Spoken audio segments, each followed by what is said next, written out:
People usually have strong opinions about okra. Some love it, others refuse to eat it because of its slimy texture. That reaction alone has shaped okra's reputation for generations. For many people, okra is remembered as just that slimy vegetable, something tolerated at best, avoided at worst. But that reaction raises a quieter question. Why does okra behave this way in the first place? To understand what okra really is, we need to look beyond the plate, into science, history, and culture.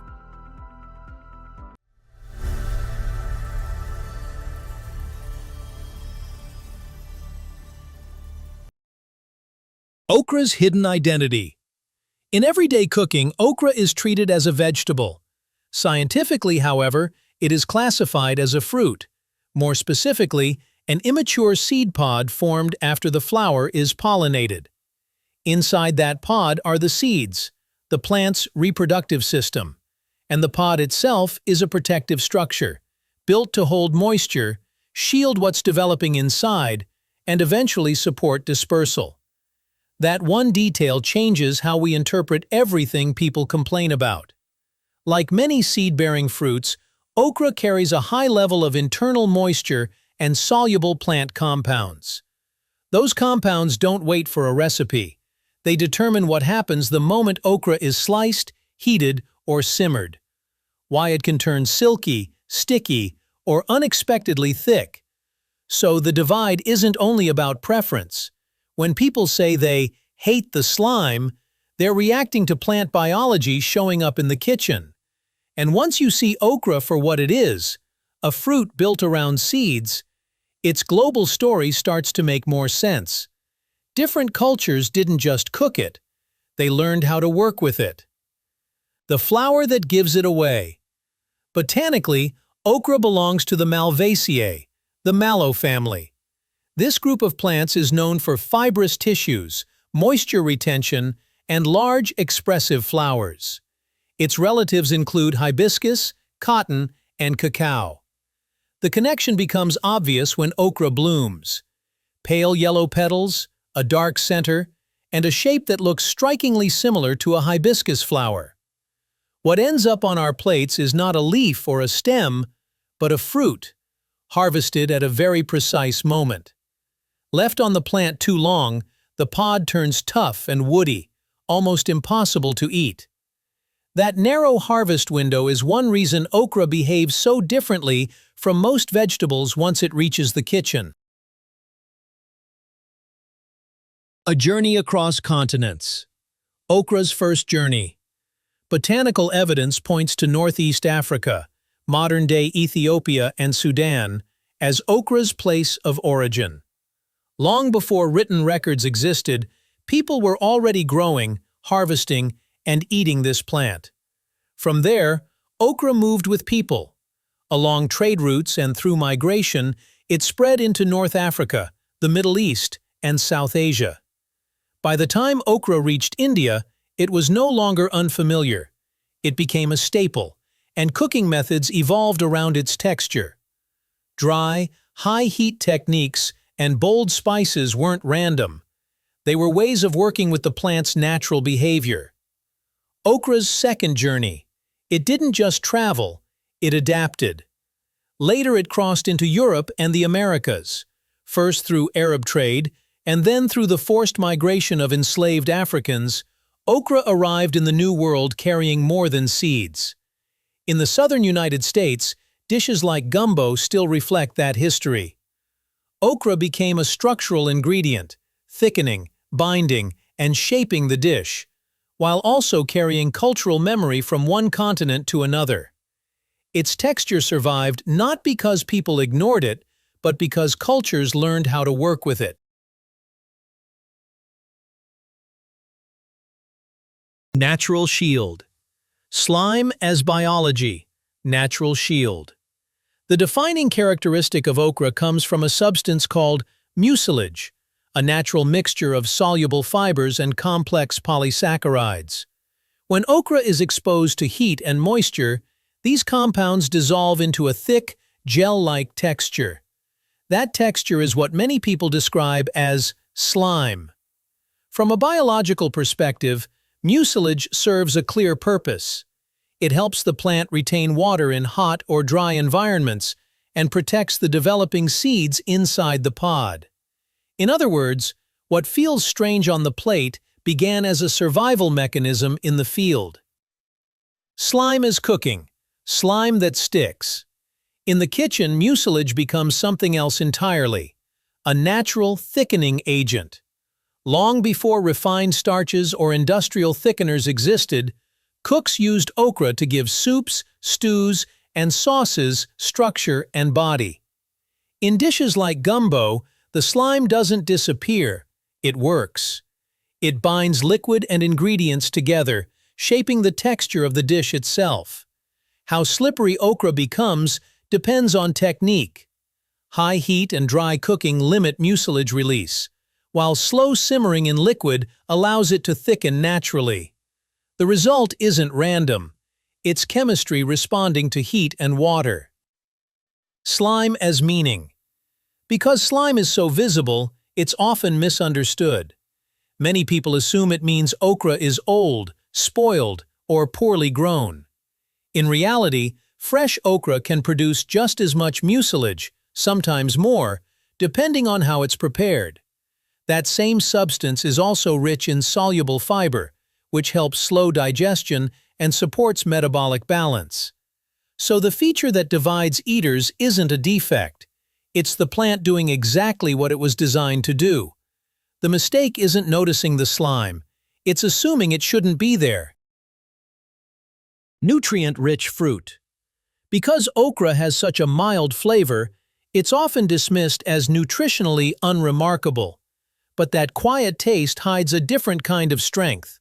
Okra is dense in soluble fiber and plant compounds that slow digestion, support metabolic balance, and protect cells from everyday stress.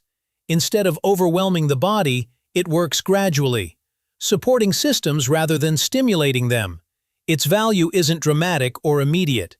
It's subtle, structural, and easy to overlook, much like the plant itself.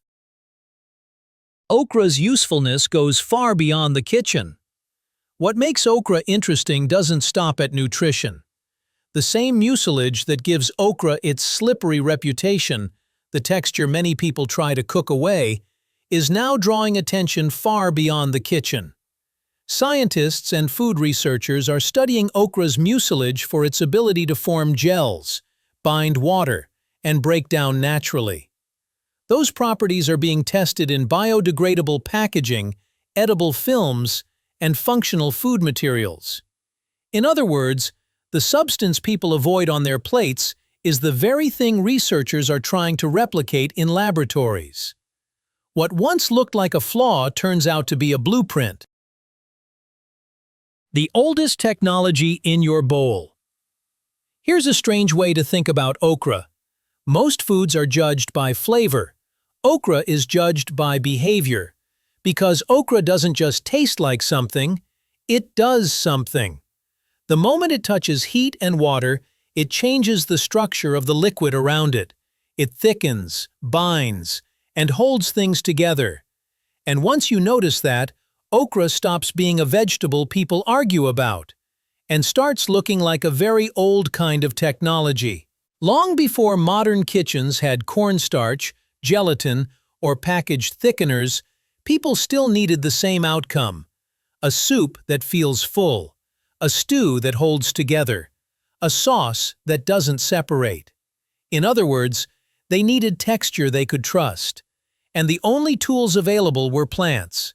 Okra is one of those plants, not because it was trendy or exotic, but because it was reliable. It worked with heat. It worked with water. It worked even when ingredients were limited. And that matters, because for most of human history, cooking wasn't about perfection. It was about making food nourishing, stable, and worth the effort.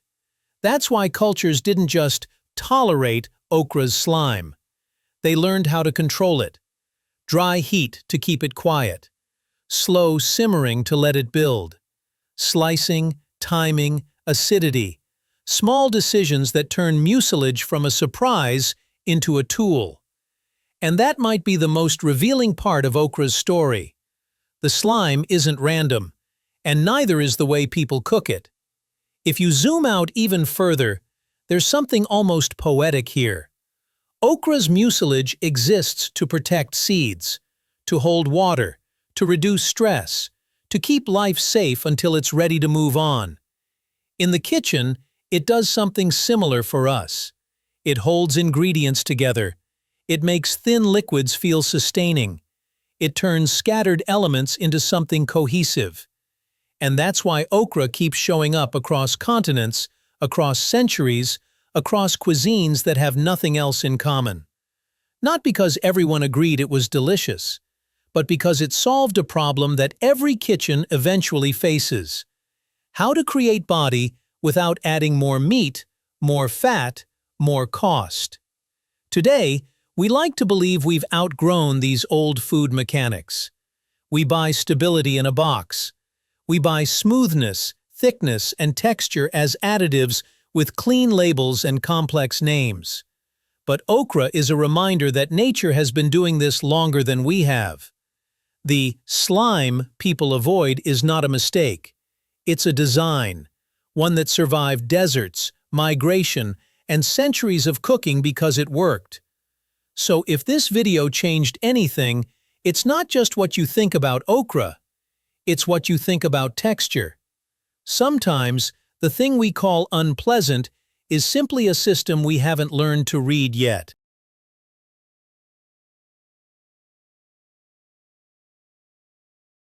Okra as a binding language across cuisines. If you compare okra dishes across continents, a pattern appears. India often cooks it dry, coaxing crisp edges out of a pod that wants to soften. The Middle East leans into tomato-based stews, where okra thickens the sauce while absorbing spice. In the American South, okra becomes the backbone of gumbo, holding the whole dish together. Different cultures made different choices, but they were all answering the same question: what do we want this plant to do? That's why okra feels strangely consistent wherever it goes. The flavors change, the spices change, even the techniques change, but the role stays recognizable. Okra is rarely the loudest ingredient. It's the one that makes everything else feel connected. And when a food keeps doing that across centuries, it stops being a preference. It becomes a clue. Okra is often treated as a problem to solve, something to cook around, mask, or avoid. But seen through science and history, it becomes something else entirely. A fruit built to protect its seeds. A texture shaped by survival.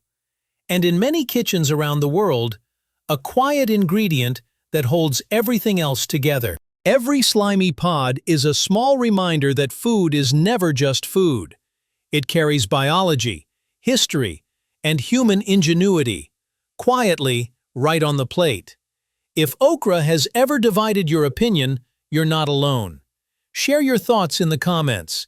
And if this changed the way you see a familiar ingredient, there's more waiting just beneath the surface. Our team uses publicly available online sources and AI-assisted research tools to create this video. We strive for accuracy, but errors or omissions may still occur. So please view this content for entertainment purposes only and use your own judgment when considering any information presented.